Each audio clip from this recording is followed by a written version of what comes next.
Frequent flyer, flies, la la la la la. Frequent flyers back.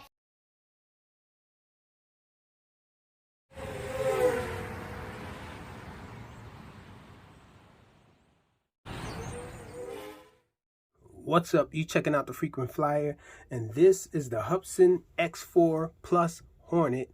And I actually had this guy before, but it flew away on me. Now, I was always fond of Hubsan.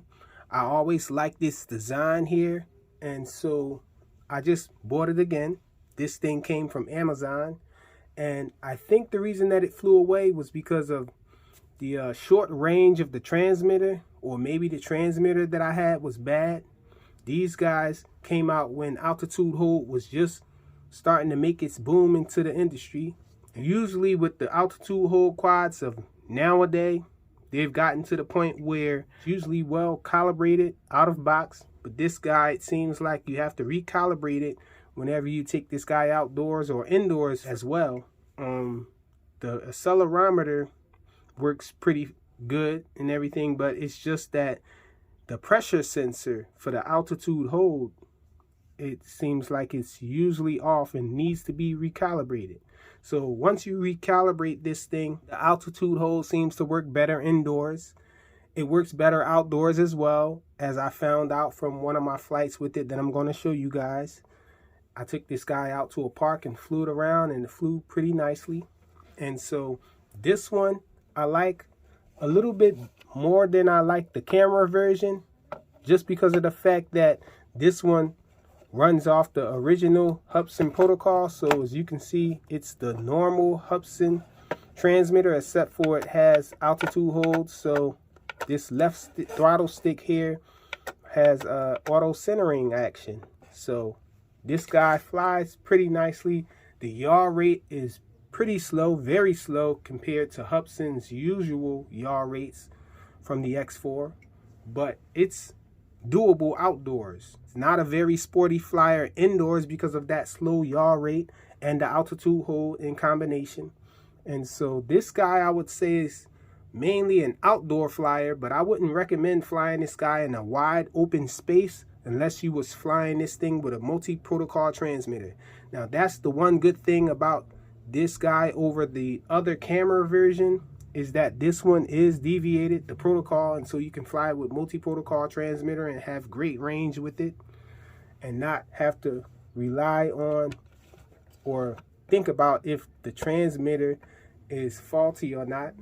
And so sometimes these toy grade transmitters, the antenna wouldn't be soldered correctly, or something will be wrong with the reception that'll cause flyaways sometimes. So pretty awesome flyer. Another thing that I like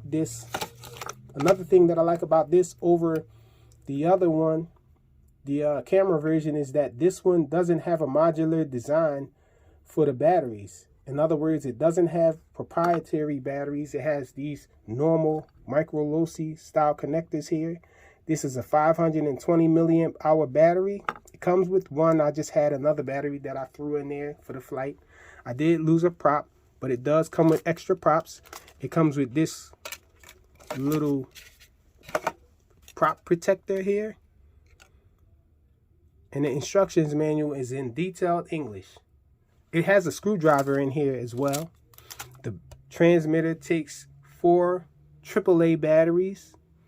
And I guess that's all to really say about this guy. It's a pretty nice flyer. It's a really nice night flyer. I haven't flown it at night yet, but I can tell by the way that this thing lights up that it's going to be an awesome night flyer. I will get a night flight out there for you guys, but for now we just have the outdoor flight demo at a park or a little wooded area that I like to fly in. So let's go check that out. What's up? You're checking out the Frequent Flyer, and this is the Hubsan X4 Plus Hornet. And so I had one of these before and it flew away on me. So I never really got to have fun with it and all. And so I got me another one. My last one was black. This is the yellow version. And so one good thing about this guy is that it's on the original Hubsan protocol, so you can fly it with a multi-protocol transmitter. And I actually recommend that because you'll have more range. And if I was flying this thing with a multi-protocol transmitter, it probably wouldn't have flown away, but that's another story. Today I'm flying it with the stock transmitter, just so you guys can see how this guy flies with the stock transmitter and know what to expect. Hopefully it doesn't fly away. I did calibrate it indoors though, in the house, before I left, and it's going down. It wants to fly down. That's better than wanting to fly up, because that's what it was doing before. So let's just fly it around a little bit. Show you guys the yaw. This is the yaw. We're on low rates right now, so the yaw is really slow. Side flying is pretty slow. Check it out. Forward flight and backwards flight. You press down on the right stick one time and you hear 2 beeps, and that puts it in expert mode. So let's look at the yaw now. A little bit faster. Side flying is a little faster. Check it out. Forward flight is faster. And backwards. So I'm definitely not going to fly this guy too far, being that I'm using the stock transmitter, and it did fly away on me once before. So I'm going to try to keep this guy close, and then I'll fly it with a multi-protocol transmitter, and maybe then I'll fly it kind of far, further than I'm flying it now. This guy's a pretty nice flyer though. It has altitude hold on it, and it does want to climb when it catches some wind and you're moving fast. This guy wants to climb, and so that's the danger that I'm afraid of. It'll climb quickly and get out of range, and then this guy wants to go up in the air and catch the breeze, and it won't stop going up, and the breeze will take it away to whichever way the breeze is flowing. And so let's fly around the tree here, do some proximity flying.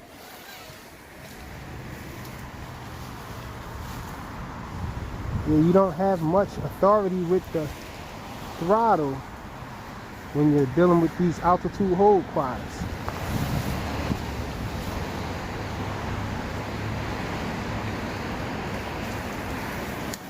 It's going pretty well now though. Doing a little proximity flying around trees and all. And it's cruising pretty well. I still have control of it. It's trying to go up now though. Gotta do some funnels to bring it back down. Let me show you guys a flip with it. Okay, you hold down the throttle stick, then you hear that constant beeping, and then it's ready to flip. When it's armed, you just press a side that you want it to flip to, and it does a flip in that direction. You press a side on the right stick to choose the direction for it to flip in. Let's try it again. Press this down. Here we go. Always some loud noise around here.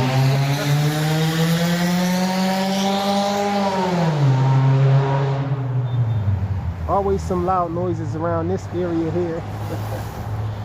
Other than that, it's a pretty nice area to fly in though. Especially for some proximity flying around trees and all. So let's check out the headless mode. This does have headless mode. You press one time on the throttle side, and now it's in headless mode, so I can control it while doing constant yaw. Check it out. Flying away from me, back towards me, to my right, back to my left, all when doing a constant yaw. So let's come out of that though. I don't think that's fun at all if you're not able to do a really fast yaw. I think that makes it a little more exciting. And the yaw on this thing is pretty slow.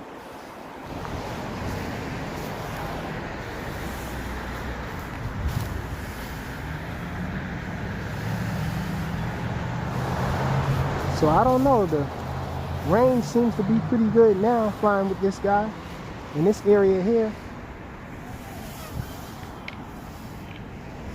Can't be too safe though.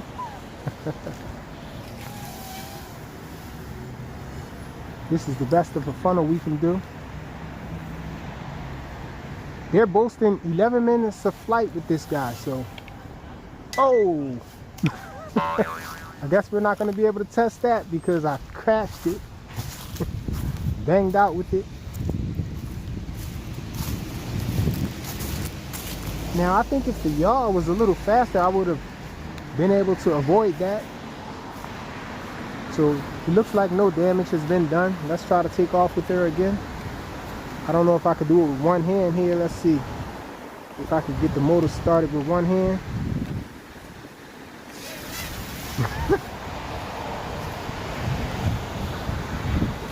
Oh,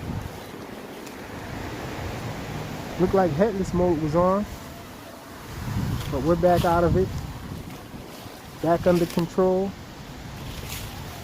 I don't know what was going on with that calibration. It didn't recalibrate for me for some reason. I'm pretty sure that's the way you execute the recalibration. The stick command is to go down on the throttle stick, and while you're holding down, you go back and forth from left to right with the right stick. And the lights are supposed to flash to notify that you're actually recalibrating, but this guy did nothing. But it seems to be pretty nicely calibrated though. It's not going up, it's not going down too much right now. She is drifting to the side a little, but I think that's from all the crazy flying that I've been doing and the crash.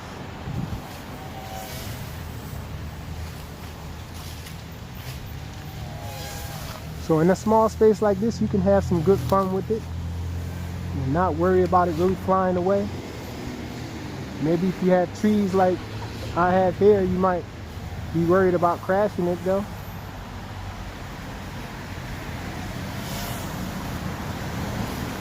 For the most part, pretty fun flying though.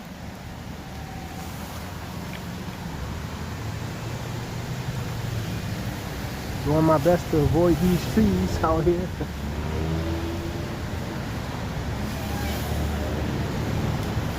And she wants to climb on me. That 11 minutes of flight time could be true. I don't know. This guy is flying pretty long. I think we're longer than 6 minutes now already. I wish he had a faster yaw.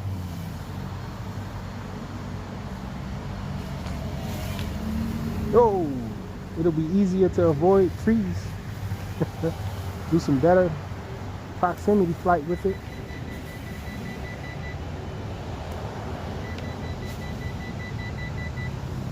Kind of hard to flip while moving forward. Can be done though.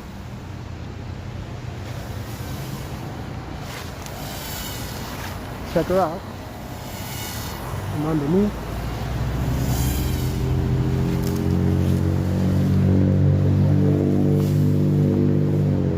Whoa.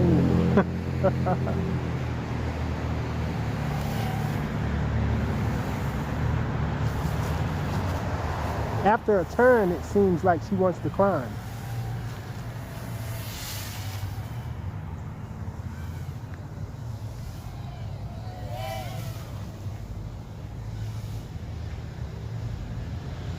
This is plenty space for her though. Oh, she's going low. Oh! Barely made it around that tree there, swinging around that bank and turn there.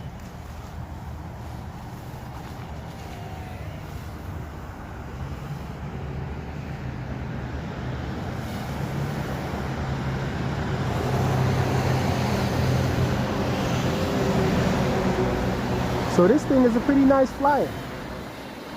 Check her out. She's climbing a little bit, but not so much. She's pretty much holding her height pretty well. Right there. I'm still not giving any input on this stick here. Just the wind is blowing here. Oh, and she's flashing. She's ready to come in for a landing. So let's see if we can land her in my hand. I doubt it, because the props aren't going to stop moving right away. Let's see. Nope, she doesn't want to land in my hand. She's actually going, she's doing her own thing.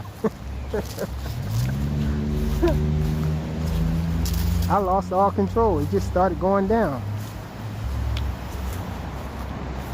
And I had to manually stop the props from spinning. But that's the Hubsan X4 Hornet, the X4 Plus. Thanks for watching.